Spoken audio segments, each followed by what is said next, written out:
Jean-Marc Jancovici, bonjour. Bonjour. Vous êtes associé de Carbone 4, président de The Shift Project et vous avez publié fin 2015 Dormez tranquille jusqu'en 2100 et autres malentendus sur le climat et l'énergie aux éditions Odile Jacob. Alors dans ce livre, vous revenez sur un certain nombre d'événements liés au pétrole, même si cela ne paraît pas évident de prime abord. Et il y a un chapitre notamment où vous liez pétrole et montée du Front National en France. Est-ce que vous pouvez nous expliquer le mécanisme ?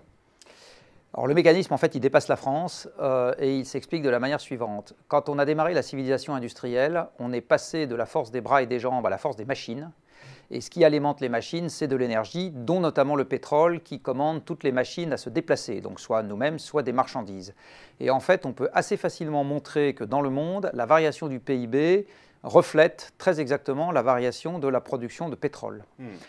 Quand vous avez un peu moins de pétrole sans l'avoir souhaité, ce qui est le cas en Europe depuis 2006. Depuis 2006, l'Europe est en décrue pétrolière subie, c'est-à-dire qu'il n'y a plus assez de pétrole dans le monde pour que la consommation augmente en Europe. Vous vous retrouvez avec deux problèmes conjoints. D'une part, le PIB arrête de monter, voire descend, ce qu'on constate dans tous les pays européens à des degrés divers, sauf l'Allemagne, mais depuis 2007. Et à ce moment, l'économie souffre. Et quand l'économie souffre, elle commence par éjecter du système les gens dont elle a le moins besoin. Et les gens dont elle a le moins besoin sont ceux qui sont les moins qualifiés. Où est-ce qu'ils habitent, ces braves gens? Ils habitent en général en périphérie lointaine des villes parce que c'est là que le foncier est le moins cher. Mais pour autant, ces gens restent dans le bassin d'attraction économique des villes. Ce n'est pas des agriculteurs, ce n'est pas des gens qui font du bûcheronnage. C'est des gens qui ont un emploi de bureau ou un emploi dans un magasin, mais ils habitent un peu loin de la ville. Et si l'économie souffre parce qu'il n'y a pas assez de pétrole, par ailleurs, ces gens-là ont de plus en plus de mal à se déplacer parce qu'ils vivent dans des espaces suffisamment peu denses pour qu'il n'y ait pas une offre de transport public très abondante, et il n'y en aura jamais, parce qu'il n'y a pas assez d'habitants au kilomètre carré pour rentabiliser des transports en commun. Donc ces gens-là ont de moins en moins de travail accessible, ont des charges pour se déplacer ou une facilité à se déplacer qui va en diminuant. Donc ils ont vraiment l'impression d'être abandonnés et à ce moment, ils se mettent à voter avec leurs pieds, c'est-à-dire à voter pour les populistes. Et en France, depuis 25 ans à peu près, quelle que soit la nature de l'élection, on constate que le vote pour le Front National est maximal à 40 km du centre des grandes villes. Et cette règle, elle est universelle, moins de pétrole, c'est plus d'extrémisme politique? Oui, on le constate partout en Europe. Alors il y avait un petit billet dans les Échos il y a un an à peu près qui expliquait que c'était noir au nord et rouge au sud, c'est-à-dire que c'était plutôt l'extrême droite qui était en vogue au nord et plutôt l'extrême gauche qui était en vogue au sud. Mais on voit les mouvements populistes monter partout en Europe exactement pour les mêmes raisons, parce que la décrue pétrolière subie touche toute l'Europe. Du coup, la décrue industrielle touche toute l'Europe, à l'exception de l'Allemagne pour le moment, mais quand les émergents vont ralentir pour de bon, elle sera concernée aussi. Et du reste, on voit aussi en Allemagne les populistes commencer à gagner du terrain, plus tard que les autres, mais ils en gagnent également.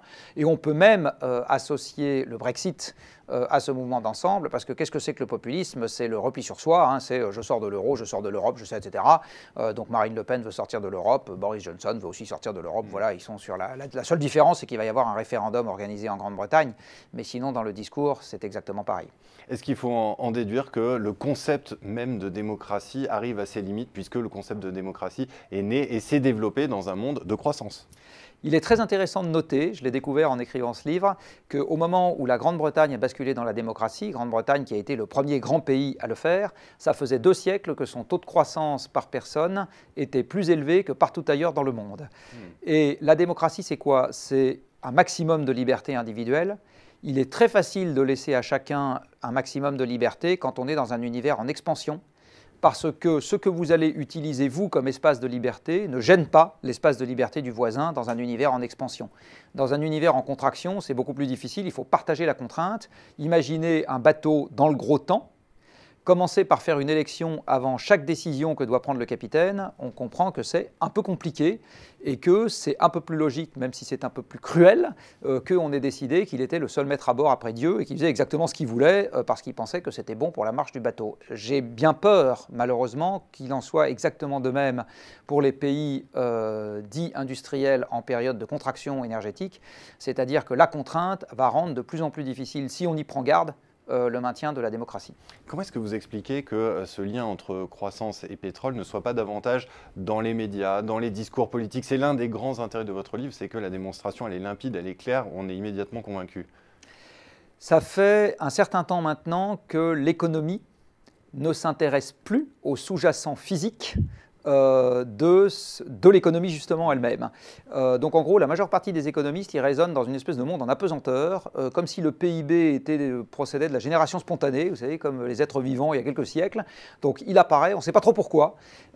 Et après, ce qui est intéressant, c'est de savoir ce qu'on en fait. Alors, non, évidemment, le PIB, il a besoin de sous-jacents physiques. C'est bien parce qu'on a des fibres textiles à transformer que vous avez les vêtements que vous avez sur vous et que j'ai les vêtements que j'ai sur moi. Et s'il n'y a pas de fibres textiles, eh ben, il n'y a pas de production de textile. Donc pour faire du PIB, il faut produire, et pour produire, il faut des ressources à transformer. Donc on oublie trop souvent qu'il y a ça. Alors pourquoi est-ce que les économistes ne s'y intéressent pas? Il y a plusieurs explications possibles. La première, c'est que c'est désagréable de coller des limites physiques dans un système quand pendant très longtemps on a manipulé un système sans limite. Parce que la théorie économique classique, elle n'a pas de limite, donc pourquoi voulez-vous mettre des limites? C'est désagréable. Une deuxième explication possible, c'est que ça fait une vingtaine d'années, m'a dit un économiste, que ce secteur-là ne s'intéresse pas à la fonction de production. Donc si vous ne vous intéressez pas à la fonction de production, mais juste, je ne sais pas quoi, l'efficience des marchés ou un autre truc comme ça, eh bien, vous ne voyez pas ce qu'il y a derrière la production.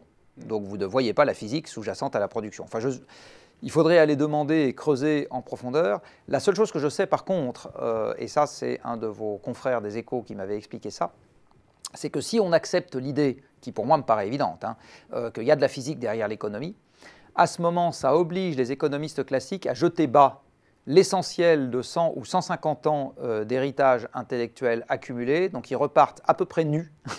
Et évidemment, c'est une pensée qui est très désagréable pour les gens qui en font partie. Donc on continue à fonctionner avec des règles qui sont fausses, mais qui sont acceptées par les gens qui ont intérêt, et ça sera évidemment les derniers à avoir envie de s'en séparer. Eh bien, merci beaucoup Jean-Marc Jancovici. En tout cas, voilà, qui fait réfléchir, on ne peut pas promettre la croissance aux électeurs. Merci encore.